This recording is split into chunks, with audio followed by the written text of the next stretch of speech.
अस्सलाम वालेकुम। मैं आपको अपने रोज़ाना के पॉडकास्ट आज की मगरबी दहशतगर्दी में खुशामदीद कहता हूँ, जहाँ पे हम रोज़ाना की अपडेट्स लेकर आते हैं मगरबी इस्लामियत, मगरबी मुनाफ़िकत और मगरबी दहशतगर्दी पे कि किस तरह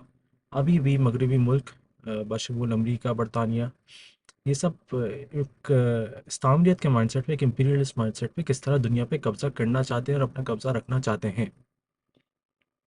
इसके लिए जो हमारे पास चंद कुछ इंपॉर्टेंट डेवलपमेंट्स हैं जिनके बारे में आपसे बात करना चाहता हूँ।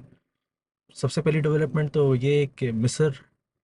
पे इसराइल एक अजीब सा एक हम इल्ज़ाम लगा रहा है कि मिस्र की फ़ौज इसराइल पे हमला करने जा रही है। और इससे पहले कि मिस्र की फ़ौज इसराइल पे हमला करे तो इसराइल की ज़िम्मेदारी बनती है कि मिस्र को और मिस्र की फ़ौज है सिनाई सूबे में उसको तबाह कर दिया जाए, यानी कि एक और जंग की शुरुआत हो जाए मशरिक़ वस्ता में। उसके साथ दूसरी डेवलपमेंट मैं आपके साथ शेयर डिस्कस करना चाहता हूँ वो यूक्रेन के बारे में, कि किस तरह यूक्रेन को अमेरिका की नई आने वाली हुकूमत ने बिल्कुल ही बस के नीचे फेंक दिया है, उनको धक्का दे दिया है, उनसे बेसिकली एक गद्दारी कर ली है, ना ही सिर्फ यूक्रेन से बल्कि पूरे यूरोपियन यूनियन से। तो जो सबसे पहली डेवलपमेंट है मैं आपसे आज डिस्कस करना चाहता हूँ वो है मिस्र के बारे में। तो कुछ हफ्तों से एक सोशल मीडिया पे बशमूल ट्विटर पे और इंस्टाग्राम पे ये काफ़ी सारी एक फुटेज सर्कुलेट कर रही है, जिसमें मिस्र की टैंक्स खड़ी हुई हैं हाईवे के बाहर सिनाई सूबे में, यानी कि जो सूबा इसराइल से बॉर्डर करता है मिस्र का, जिस पर इसराइल ने कब्ज़ा करा हुआ था 1979 से पहले से। उस पे मिस्र की फ़ौज अपनी टैंक इकट्ठा कर रही है, अपने फ़ौजी साजो सामान इकट्ठा कर रही है। यूएस के डिप्लोमेट हैं इसराइल के, यानी कि इसराइल की जानिब से अमेरिका में बिठाए हुए उनके सबसे बड़े डिप्लोमेट मिस्टर यकाल लेक्टर एक न्यूयॉर्क में कॉन्फ्रेंस करते हुए बात करते हैं कि वक्त आ गया है कि इसराइल की फ़ौज और इसराइल की हुकूमत मिस्र की ये जो सिनाई सूबे में फ़ौजी मस्टरिंग हो रही है इसके बारे में जवाब ले, और अगर जवाब नहीं लेते तो हमले के लिए तैयार हो जाए। लेकिन मिस्टर यकाल लेक्टर ने ये बात तो कर दी, लेकिन उसके कुछ ही अरसे के बाद, कुछ ही दिनों के बाद इस वीडियो को सोशल मीडिया से डिलीट कर दिया गया, इस वीडियो को गायब कर दिया गया। फुटेज अभी भी शो हो रही है वहाँ पे मिस्र की टैंक्स की और उसकी। ये अक्टूबर 2023 से पुरानी फुटेज है, यानी कि गज़ा पे हमला शुरू होने से पहले ही मिस्र की फ़ौज ने वहाँ पे अपनी टैंक्स और लाके खड़ी करी हुई थी।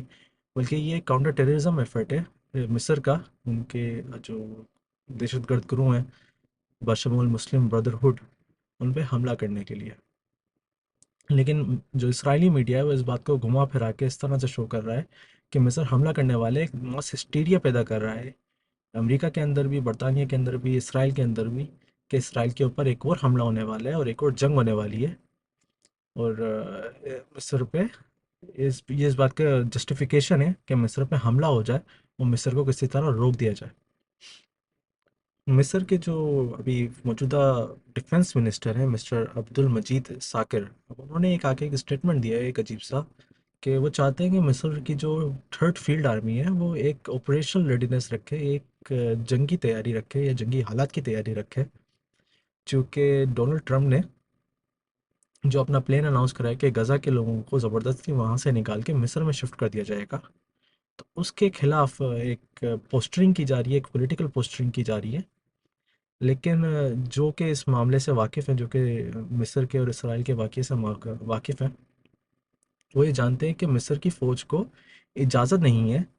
कि इसराइल की परमिशन के बगैर वो अपनी फ़ौज, अपने साजो सामान सिनाई सूबे के अंदर दाखिल भी कर सके। इस बात की इन्फोर्समेंट कौन करता है? इस बात की इन्फोर्समेंट अमरीकी फ़ौज करती है। अमेरिका की यूएस आर्मी नेशनल गार्ड के अलग-अलग बटालियंस हैं, रेजिमेंट्स हैं, जो कि सिनाई रीजन में पिछले तकरीबन 40-45 सालों से तैनात हैं और इस बात को ओवरसी करते हैं कि जो मिस्र की फ़ौज है वो सिर्फ उतना ही साजो सामान ला सकती है सिनाई के अंदर जितना कि इसराइली फ़ौज उनको इजाज़त देती है। तो अगर अमेरिका कुछ भी ये बात नहीं कर रहा, अगर इसराइल की अपनी हुकूमत ये कुछ बात नहीं कर रही है, उनकी अपनी फ़ौजी अफसरान ये आके नहीं बोल रहे, लेकिन इसराइली मीडिया चीख-चीख के ये बोल रहा है कि मिस्र उन पे हमला करने वाला है और एक और जंग होने वाली है। ये वही मीडिया है जिसने आज भी गज़ा के लोगों को बदनाम करा, गज़ा के लोगों के ऊपर कीचड़ उछाली है, और वो चाह रहे हैं कि मिस्र के अंदर भी वही जंग हो, वही कत्ल-ओ-गारत हो, उसी तरह से निहत्थे लोग मारे जाएँ जिस तरह के गज़ा के अंदर कत्ल किए गए हैं। आज की दूसरी जो बड़ी डेवलपमेंट है वो एक ऑनगोइंग टॉपिक है, रोज़ाना कोई ना कोई नई डेवलपमेंट्स, कोई ना कोई नई न्यूज़ आ रही है इसके अंदर, और वो ये है कि यूक्रेन को अमेरिकी सदर डोनाल्ड ट्रंप ने धोखा दे दिया है, उसको छोड़ दिया है। इस बात के बावजूद कि पिछले 3 सालों से अमेरिकी हुकूमत मुसलसल तौर पे यूक्रेन को फौजी एड, उनकी सोसाइटी को एड, उनकी इकोनॉमी को एड, हर तरीके से यूक्रेन को सपोर्ट कर रहा था। अब अचानक से जब से डोनाल्ड ट्रंप वापस आए अपने ऑफिस में, तो उन्होंने ये सब कुछ फैसला तो ये कर लिया कि यूक्रेन को हम सपोर्ट नहीं करेंगे, लेकिन इसके साथ साथ उन्होंने अपने यूरोपियन एलाइज को भी उन्होंने धोखा दे दिया है। ट्रंप का ये कहना है कि जो यूक्रेन की जंग शुरू हुई है वो यूक्रेन ने नहीं करी, बल्कि वो माजरत, जो जंग है यूक्रेन की, वो रूस ने शुरू नहीं करी बल्कि यूक्रेन ने शुरू करी है। उसके साथ साथ डोनाल्ड ट्रंप के जो सीनियर ऑफिशियल्स हैं उन्होंने ये भी आके कहा है कि अमेरिकी हुकूमत रशिया को प्रोसिक्यूट नहीं करेगी वॉर क्राइम्स के ऊपर। अब पिछले 3 साल से लगातार ये रिपोर्ट्स आ रही हैं कि कत्लो गारत की गई रूसी फ़ौज की जानिब से निहत्तों की। उसके साथ साथ रेप्स की बात की जाती है। इसके साथ साथ और भी काफ़ी सारे संगीन जंग के जुर्म हैं जिनकी बात की जाती है, और अमेरिकी अब हुकूमत आके ये बोल रही है कि अब हम रूस को प्रोसिक्यूट नहीं करेंगे। अब ये एक ऐसा नैरेटिव है जो कि जो यूरोपियन इंटरेस्ट है उसके खिलाफ जाता है। उसमें फ्रांस भी अब अचानक से उठ खड़ा हुआ है ट्रम्प के खिलाफ, जर्मनी भी उठ खड़ा हुआ है अचानक से ट्रम्प के खिलाफ, और यूके भी उठ खड़ा हुआ है। तो इनको सबको बेसिकली एक टेस्ट मिल रहा है कि इम्पीरियलिज्म का टेस्ट होता क्या है। पिछले कई दिहाइयों से ये अपनी जो विल थी इम्पोज करते थे दूसरे गरीब मुल्कों के ऊपर, अब यूरोप को एहसास हो रहा है कि अमरीकी हुक्म आना या अमरीकी फैसला आना किस तरह फील होता है। अब इसी तरह यूक्रेन की तरफ से एक नया पोल आया है जिसमें बात ये बताया जा रहा है कि 91% लोग हैं यूक्रेन के जो रहने वाले हैं वो इस बात को अपोज करते हैं कि अमेरिका और रूस मिलकर अचानक से फैसला कर लें कि क्या यूक्रेन की जंग ख़त्म हो सकती है या नहीं हो सकती। अब आपको पता हो या नहीं पता हो, अभी आजकल सऊदी अरब में मुज़ाकरात चल रहे हैं यूक्रेन के और रूस के, और बात ये की जा रही है सऊदियों की जानिब से भी, यूक्रेन की जानिब से भी, फ्रांस के जानिब से भी, जर्मनी की जानिब से भी, कि कम से कम अगर आप पीस टॉक्स कर रहे हो और जंग यूक्रेन और रूस के बीच की जंग है तो कम से कम उसमें यूक्रेन को तो बुलाओ। उन्होंने यूक्रेन को अब तक अमेरिका ने दावत नहीं दी है, बल्कि ये बोला जा रहा है रूस की जानिब से भी अमेरिका की जानिब से भी कि यूक्रेन को हम दावत नहीं देंगे, हम उनको मुज़ाकरात की इस मेज़ पे नहीं बिठाएंगे। इस बात का अगर आपको एक अंदाज़ा लगाना है वो इस बात से लगा सकते हैं कि जब से प्रेसिडेंट डोनाल्ड ट्रंप ने अपना ऑफिस संभाला है उसके बाद से कुछ अरसे से वो लगातार धमकियां दे रहे हैं यूक्रेन को कि मैं उनकी एड बंद कर दूंगा, मैं उनको हथियार देना बंद कर दूंगा, मैं उनको टैंक्स देना बंद कर दूंगा। तो अभी रिसेंटली उन्होंने अब एक और धोखा दिया, एक और धोखा दिया है यूक्रेन को, और अचानक से ये बोल दिया कि यूक्रेन की जो वाहिद इंटरनेट कनेक्टिविटी सर्विस है जो कि इलोन मस्क की स्टारलिंक की सर्विस है उसको भी अमेरिका बंद कर देगा। तो इसका नतीजा यही निकल रहा है, जो एक्सपर्ट्स हैं वो तो ये ओपाइन कर रहे हैं कि एक अमरीकी जो फॉरेन पॉलिसी है वो पिछले कई दिहाइयों से कंसिस्टेंट रहती है। तो डोनाल्ड ट्रंप भी तवक्कुआत थी कि यूक्रेन की जंग को जारी रखेंगे, लेकिन जैसे जैसे वक्त गुजरता जा रहा है तो हमें लगता है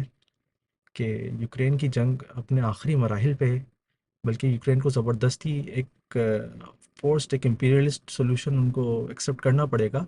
जिसमें उनके कई सारे सूबे, तकरीबन जहाँ तक मेरे ख्याल है 10 या 11 सूबे रूस को दे दिए जाएंगे। जो यूक्रेन का दूसरा सबसे बड़ा शहर है खार्किव, उसको भी रूस के हाथ में दे दिया जाएगा। लेकिन अब कुछ घंटों पहले ब्लूमबर्ग की जानिब से रिपोर्ट आई है कि यूक्रेन को यूरोपियन यूनियन मिलिट्री एड फ्राहम करता रहेगा, और अचानक से अभी एक नई खबर ब्लूमबर्ग ने एक रिपोर्ट तोड़ी है जिसमें बता रहे हैं कि यूरोप ने बेसिकली अप्रूव कर लिया है 20 बिलियन यूरोस की एड यूक्रेन के लिए। अब एक सब्जेक्टिवली मैं अपना एनालिसिस दूं तो मैं आपको बता सकता हूँ कि 20 बिलियन की एड इतनी काफ़ी है कि आने वाले 5 6 7 8 महीनों तक यूक्रेन को सस्टेन कर सकती है जब तक कि कोई नया बड़ा से बड़ा एड पैकेज नहीं आता। उसके साथ साथ जो यूरोपियन कंपनी है जो कि फाइटर जेट्स बनाती है, जंगी जहाज़ बनाती है सब, वो भी एक कमिटमेंट जाहिर कर रही है अपनी कि हम यूक्रेन को ग्राइपन एयरक्राफ्ट देने के लिए तैयार हैं, ग्राइपन फाइटर जेट्स देने के लिए तैयार हैं, और जो कि रूस के खिलाफ इस्तेमाल कर सकेगा। तकरीबन 7 या 8 महीने पहले यूक्रेन को अपने पहले F-16 तैयार हासिल तो हो गए थे, लेकिन अब तक यूक्रेन की जानिब से कोई वाज़ेह रिजल्ट्स नहीं आए F-16 को चलाने के लिए। तो अब देखने का है कि ग्रिपन से क्या असर पड़ता है, और क्या ये जो यूरोपियन यूनियन की अचानक से बात की जा रही है कि 20 बिलियन डॉलर 20 बिलियन यूरोस के एड देने वाली है यूक्रेन को, इससे कोई नतीजा आता है या नहीं आता। यहाँ पे मैं आज के एपिसोड का अख्ताम करता हूँ।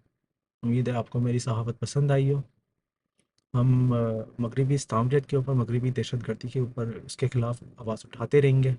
आने वाले वीडियोस में मैं कोशिश करूँगा अपने फॉर्मेट को और इम्प्रूव करूँ, अपनी न्यूज़ को और इम्प्रूव करूँ। अगर आपको मेरी सहाफ़त पसंद आई तो मुझे सब्सक्राइब करें, वीडियो को लाइक करें। बहुत बहुत शुक्रिया। अल्लाह हाफ़िज़।